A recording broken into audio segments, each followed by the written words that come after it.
لوگوں کے تانوں کی پرواہ مت. جب ایک چیز آپ کے بس میں نہیں ہے تو اس پہ سوچنا کیسا. یہ بھی ایک بہت بڑا نسخہ ہے سکون کا کہ جو چیز آپ کے اختیار میں نہیں ہے اس کے بارے میں سوچنا بند کر دو. دیکھو نوح علیہ الصلوۃ والسلام اپنے بیٹے کی ساری زندگی تربیت کرتے رہے مگر وہ کافر نکلا. آخری وقت میں نوح علیہ السلام کو اپنے بیٹے پر کتنا پیار آیا کہ میری کشتی میں سوار ہو جا. بیٹا کہتا ہے سآوی الی جبل یعصمنی من الماء, میں پہاڑ پہ چڑھ جاؤں گا جو مجھے پانی سے بچا لے گا. پیغمبر کو اپنی اولاد سے بہت محبت ہوتی ہے, بہت زیادہ ہے. جیسے یعقوب علیہ السلام کو تھی نا اپنے بیٹے سے. کتنا درد ہوگا اس وقت نوح علیہ السلام کے دل میں, کیسے تڑپ رہے ہوں گے. لیکن بیٹا باز نہ آیا. وحال بینہم الموج فکان من المغرقین, ایک موج آئی اور اس کو غرق کر دیا. نوح علیہ السلام نے اللہ سے دعا مانگی ان ابنی من اہلی, اے اللہ میرا بیٹا میرے اہل و عیال میں سے ہے, تو نے تو وعدہ کیا تھا تو میرے اہل و عیال کا خیال کرے گا. اللہ نے کیا فرمایا انہ لیس من اہلک, یہ تیرے اہل میں سے نہیں ہے, اس کا عمل ٹھیک نہیں ہے. فلا تسألنی ما لیس لک بہ علم, دوبارہ یہ سوال مجھ سے مت کرنا. اب یہ نہیں کہ نوح علیہ السلام بیٹھ گئے اور یہ کیا ہو گیا اور اب سوچیں یہ تو بڑھ گیا. بس نوح علیہ السلام نے فوراً استغفار کیا. اعوذ بک ان اسألک ما لیس لی بہ علم, اے اللہ میں تجھ سے پناہ مانگتا ہوں ایسی چیز کی, میں تجھ سے ایسا سوال کروں جس کی دلیل میرے پاس نہیں. بس بھول گئے. اب یہ تھوڑی کہ روتے رہیں بیٹھ کے, بھئی جو چیز بس میں نہیں ہے چھوڑ دو. تو ہم بہت ساری چیزوں کی ٹینشن لیتے ہیں جو ہمارے اختیار میں نہیں ہے. پیٹرول مہنگا ہو رہا ہے, بیٹھ کے خام میں پریشان ہے. بھائی تم سے پوچھ کے تھوڑی مہنگا ہوا ہے. غم کرنے سے اگر وہ سستا ہو جائے تو رو. میرے پاس تھی Kawasaki G T O, Kawasaki G T O 125. آپ کو پتا ہے کیا بائک تھی وہ, ہم نے بھی بڑے شوق پالے ہیں ایک زمانے میں. میں اس میں پیٹرول ٹھیک ٹھاک ڈلتا تھا. اب جب پیٹرول مہنگا ہوتا تو سب سے زیادہ متاثر میں ہوتا تھا اس سے. 50 والوں کو کچھ نہیں ہوتا تھا. تو میں ایک دفعہ پیٹرول پمپ گیا, میں نے پیٹرول ڈلوایا اس میں, تو اس نے کہا وہ 5 روپے پر لیٹر بڑھ گیا ہے. مجھے بڑا غصہ آیا. میں نے ساتھ والے سے کہا, میں نے کہا یار یہ کیا مذاق ہے یار, ہر تھوڑے دن کے بعد 5 روپے بڑھ رہا ہے, تو آپ کو غصہ نہیں آیا؟ اس نے کہا صرف میرے لیے تھوڑی بڑھ رہا ہے, پوری قوم کے لیے بڑھ رہا ہے نا. تو مجھے اس کی بات بڑی اچھی لگی. اس نے کہا میرے اکیلے کے لیے بڑھے تو مجھے غصہ ہے, سب کے لیے بڑھ رہا ہے تو چلو ٹھیک ہے. اس دن کے بعد سے اب تک پیٹرول بڑھنے پر مجھے غصہ نہیں آیا. میں یہی کہتا ہوں یار مجھے ٹینشن لینے سے کیا ملے گا. 100 روپے لیٹر بڑھ جائے, زیادہ زیادہ یہ ہوگا, بہت زیادہ بڑھے گا تو گاڑی بیچ دو. بھائی نہیں ہمارے کنٹرول سے باہر ہو گئی ہے, گاڑی بیچ دو, دوبارہ آ جاؤ, ٹیکسی پہ آ جاؤ, پھر بھی ہے تو پھر رکشے پہ آ جاؤ, پھر چنچی پہ آ جاؤ, پھر پیدل ہو جاؤ. جو چیز اختیار میں نہیں ہے اس کی ٹینشن لینا حماقت ہے. بات آ رہی ہے سمجھ میں؟ اسی طرح یاد رکھو اولاد کی تربیت کا معاملہ ہے. ہمارے ہاں جو لوگ نئے نئے دیندار بنتے ہیں یا پرانے بھی, وہ چاہتے ہیں میرا گھر 100% خلفائے راشدین جیسا بن جائے, جبکہ بیگم پہ کنٹرول نہیں ہوتا, وہ الگ سمت میں جا رہی ہوتی ہے. اب آپ نے ڈنڈا چلانا شروع کر دیا, بچے باغی ہونا شروع. وہ بجائے دین پہ آنے کے ابا کو مکھنچو سمجھنا شروع کر دیتے ہیں اور بغاوت پھیلتی ہے. تو بھائی آپ اعتدال سے تربیت کی کوشش کرو. ہو گئی ٹھیک ہے, نہیں ہوئی ہم سے نہیں سوال ہوگا, ہم جو کر سکتے تھے ہم نے کر لیا.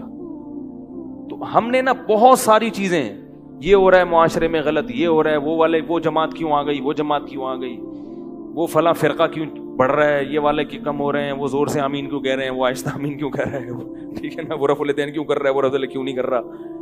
میرا ایک اصول ہے, میں جب کسی ٹاپک پر بیان کرتا ہوں تو مجھے جب بھی کوئی ایسے اختلافی مسائل پر بیان ہوتا ہے نا, تو اکثر لوگوں کے پھر واٹس ایپ پہ میسج آنا شروع ہوتے ہیں, آپ نے جو یہ بیان کیا اس میں یہ والی بات, حالانکہ اس بات کا جواب اس میں موجود ہوتا ہے.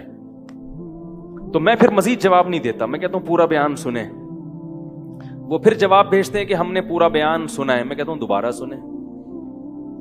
کہتا ہے سنا تو ہے, مجھے جواب نہیں ملا, جبکہ مجھے پتا ہوتا ہے جواب اس میں ہے. میں کہتا ہوں پھر تیسری بار دوبارہ سنیں, کیونکہ اس سے زیادہ کہ ہم مکلف نہیں. اب یہی تھوڑی کہ ایک ہی چیز کو لے کے پھر وہی سوال وہی جواب وہی سوال وہی جواب. پبلک کے پاس تو ٹائم ہے, وہ تو کرتے رہیں گے اور آپ کی صلاحیتیں بیکار ضائع ہوتی رہیں گی. بھائی ہم نے ایک ٹاپک پر بات کی, پورا کور کیا اس کو, مجھے اچھی طرح معلوم ہے آپ کے ان تمام سوالات کا جواب اس میں موجود ہے. اب بار بار سوال کرو گے تو ہم نئے سرے سے جواب دے کے ٹائم ضائع, یہ ٹینشن ہے خام خواہ کی کیوں پالیں؟ ٹینشن پتہ ہے کیا ہوتی ہے؟ ٹینشن یہ ہوتی ہے کہ یار اتنی تفصیل سے میں نے بیان کیا پھر بھی لوگوں کی سمجھ میں نہیں آ رہا, ہائے یہ کیا یار, یہ کیا. اس سے آپ خام خواہ میں آپ کے سر کے بال غائب ہوتے رہیں گے. تو ہم یہی کہیں گے اے اللہ ہم سے جو ہو سکا تھا ہم نے کر دیا, اب سمجھ میں آنا سمجھانا کس کے بس میں ہے؟ اللہ کے بس. نبی کی بات سب کی سمجھ میں نہیں آئی, اور اللہ تعالیٰ نے نبی کو کتنی تسلیاں دی ہیں قرآن میں. نبی کو بار بار کہا کہ آپ جو سمجھا رہے ہیں پھر بھی یہ نہیں سمجھ رہے تو ٹینشن نہ لیں. کیوں؟ نبی کو اگر زیادہ ٹینشن ہوگی تو کام کون کرے گا؟ قرآن میں سینکڑوں آیتیں ہیں جو صرف تسلی پر مبنی ہیں, جن میں نبی کو کیا دی جا رہی ہے؟ تسلی. لعلک باخع نفسک علی آثارہم, کہیں ایسا نہ ہو کہ ان کی ہدایت کے پیچھے آپ کی جان ہی ہلاک ہو جائے, یعنی غم سے. کیونکہ نبی صلی اللہ علیہ وسلم حیران ہوتے تھے کہ ان کو میں نے معجزے بھی دکھا دیے اور میں نے بتایا کہ یہ بت ہیں جن جو نہ سن سکتے ہیں, نہ دیکھ سکتے ہیں, نہ بول سکتے ہیں, ہر طرح سے سمجھا دیا. ٹھیک ہے, اور میری 40 سالہ زندگی بھی انہوں نے دیکھی کہ زندگی میں کبھی میں نے جھوٹ نہیں بولا, امین اور صادق مشہور ہوں. اور یہ پیغمبروں کا انتظار بھی کر رہے تھے کہ ایک نبی آنے والا ہے. سب چیزیں ہو گئیں پھر بھی نہیں مان رہے, تو ٹینشن تو ہوتی ہے نا. تو قرآن نبی کو کیا کہہ رہا ہے کہ مزید ٹینشن لیں؟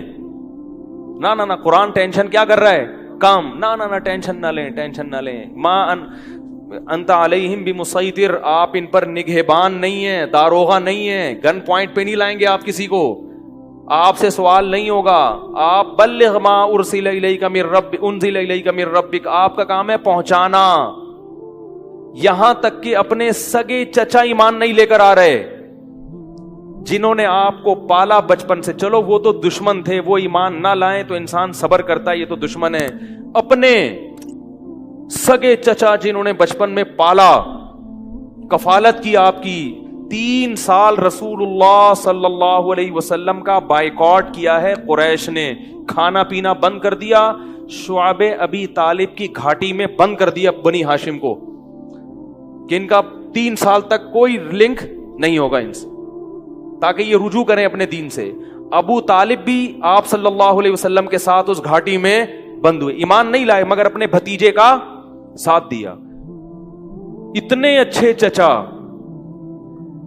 لیکن ایمان نہیں لائے. کیسا نبی کا دل کڑتا ہوگا کہ نہیں ہوگا؟ موت کے وقت آ کے نبی نے کہا کہ ایک دفعہ کلمہ پڑھ لیں تاکہ قیامت کے دن آپ کی بخشش کر سکوں, سفارش کر سکوں, آپ کی اللہ سے بخشش کی دعا کر سکوں. کیسا دل مچلتا ہوگا نا. ابو طالب کو خیال آیا کلمہ پڑھنے کا. قریش کے جو سردار تھے انہوں نے ابو طالب کو دیکھنا شروع کر دیا کہ کلمہ, کتنا غصہ آیا ہوگا نبی کو ان سرداروں پہ کہ میرا چچا جس نے میری اتنی کفالت کی, مجھ سے اتنی محبت کی, آج وہ میرے سامنے جہنم کی آگ میں داخل ہو رہا ہے اور یہ کمبخت کھڑے ہوئے اس کو ورغلا رہے ہیں. ابو طالب نے چند اشعار کہے کہ اگر مجھے یہ ڈر نہ ہوتا کہ عرب کہیں گے کہ ساری زندگی اسلام نہیں لایا, موت کے وقت موت کے ڈر سے باپ دادا کا دین چھوڑ دیا, یہ ڈر نہ ہوتا تو آئے محمد آج میں تیری آنکھیں کلمہ پڑھ کے ٹھنڈی کر دیتا. لیکن اس کو انہوں نے غیرت کا مسئلہ بنا لیا کہ میں مروں گا تو سردار کہیں گے کہ یہ ایک زبان والا نہیں ہے. زبان تبدیل کر لی انہوں نے, کرنا تھا تو پہلے ہی مان لاتا نا, اب کیوں. اور وَلَقَدْ عَلِمْتُ بِأَنَّ دِينَ مُحَمَّدٍ مِّن خَيْرِ أَدْيَانِ الْبَرِيَّةِ كُلِّهَا, مجھے یقین ہے کہ محمد جو میرا بھتیجا دین لے کر آیا ہے تمام دنیا کے دینوں میں سب سے افضل ہے. لولا الحذار لولا الملامت او حذار مسبت, اگر ملامت کا خوف یا لوگوں کے برے بھلے کہنے کا خوف نہ ہوتا تو آج میں اپنے بھتیجے کی آنکھیں ٹھنڈی کر دیتا. کیسا دل کڑا ہوگا میرے بھائی, کیسا, جس کو جہنم کی آگ کا یقین ہے اور ان کو معلوم ہے کہ میرا چچا جہنم کی آگ میں داخل ہونے والا ہے, کیسا تڑپ رہے ہوں گے. اور ابو طالب کی آنکھیں بند ہو گئیں. نبی صلی اللہ علیہ وسلم اتنے غمزدہ ہوئے. اللہ نے پھر کیا دی؟ تسلی کی آیتیں کہ ٹینشن نہ لو. یہ میں آپ کو کیوں واقعات سنا رہا ہوں کہ جب اتنے بڑے بڑے غم کے واقعات میں اللہ ٹینشن لینے کو پسند نہیں کر رہے, تو ہماری چھوٹی چھوٹی, اس کی پکوڑے کی دکان چل گئی, میری دکان بند ہو گئی, اس کو سواری مل گئی ہے بھائی رکشے میں, مجھے سواری نہیں ملی, ان چیزوں میں ٹینشن لینے کا کیا مطلب؟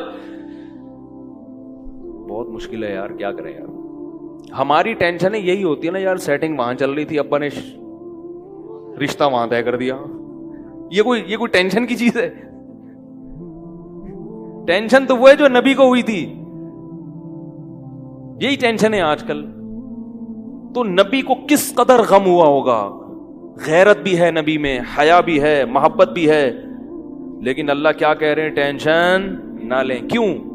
وہی اصول جو میں نے آپ کو بیان کیا کہ جو چیز اختیار میں نہیں ہے اس پر ٹینشن نہیں لینی چاہیے. انک لا تہدی, یہ آیتیں نازل ہوئیں, من احببت ولکن اللہ یہدی من یشاء. اے محمد, جس سے آپ محبت کرتے ہیں اس کو ہدایت دینے کے مالک نہیں ہے. محبت الگ چیز ہے, ہدایت ہمارے ہاتھ میں ہے, آپ کے ہاتھ میں نہیں ہے. اب اگر نبی اسی غم کو لے کے بیٹھے رہتے تو کہاں سے دعوت اور تبلیغ کا کام ہوتا؟ آپ صلی اللہ علیہ وسلم سے حضرت عائشہ نے پوچھا کہ ابو طالب جو اتنی خدمت کرتا تھا, آپ کی کرتے تھے, اور اتنا کچھ انہوں نے کیا, کیا یہ نیکیاں قیامت کے دن کام آئیں گی؟ آپ نے فرمایا ہاں. کتنا کام آئیں گی کہ جہنم کے نچلے طبقے سے اللہ اٹھا کے اوپر والے طبقے میں لے آئے گا, اور پاؤں میں صرف آگ ہوگی مگر اس سے دماغ ایسے کھولے گا جیسے ہانڈی. ابو طالب پورے جہنم کی آگ میں نہیں ہوں گے, صرف ان کے پاؤں جہنم کی آگ میں ہیں. اس سے پتہ چلتا ہے کافر کی نیکیاں کام تو آتی ہیں مگر عذاب کم کرنے میں, عذاب ختم کرنے میں نہیں. بھی ہم دیکھتے ہیں کہ دنیا میں بہت کچھ غلط ہو رہا ہے, دلائل کے انبار لگا دو پھر بھی لوگ نہیں مانتے, اور فرقواریت, ایک دوسرے پہ تان و تشنی, گھریلو حالات میں گڑبڑ. تو اس میں اگر آپ ٹینشن لینا شروع کر دو گے تو پھر سوائے ڈپریشن کی گولیوں کی ایک نئی ٹینشن لگ جائے گی. جس دن گولی نہیں کھائی اس دن عجیب سا ہو گیا. ڈپریشن کا مریض کو جس دن گولی نہ ملے وہ خود گولی کی طرح بن جاتا ہے. وہ پھر کئی لوگوں کو گولیاں کھانی پڑتی ہیں اس سے بات چیت کے بعد. تو اس لیے میرے بھائی دو چیزیں یاد رہیں گی, ایک نیند اور دوسرا ٹینشن. جتنا ہو سکے, پھر بھی اللہ کی طرف سے ہوتی ہے, ایسا نہیں ہے کہ ناممکن ہے 100% ہی ختم ہو جائے, یہ تو ممکن نہیں ہے, لیکن بہت سی چیزیں خود مسلط کی ہوئی ہیں.